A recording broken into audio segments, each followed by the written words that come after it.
I'm going to do something on this video that I have never done before. I'm going to give you the 3 points of my sermon this Sunday. This Sunday, I'm going to talk about the fact that God is spirit, that God is light, and that God is love. That's it. Those are the 3 points of the sermon.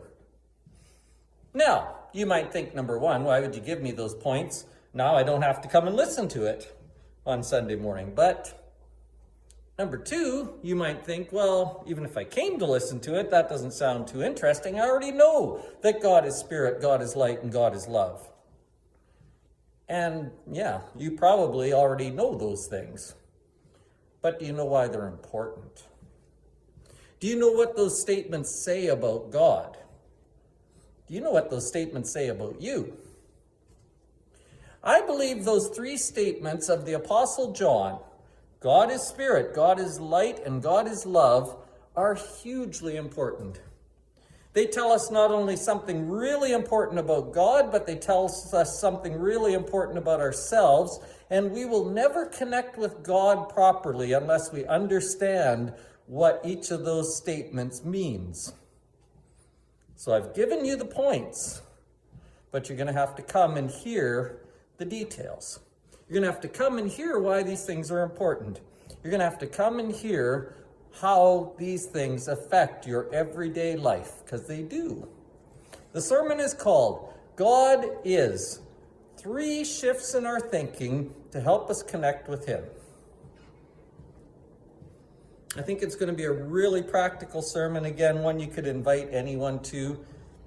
Be a good introduction to what spiritual life is all about. In our 10 o'clock Bible study, we are still talking about God's people's struggle to go home and rebuild the temple. And they've been discouraged by the enemies around them. That's what we studied last week.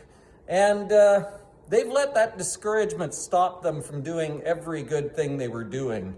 They've got all kinds of excuses now why they shouldn't do anything at all.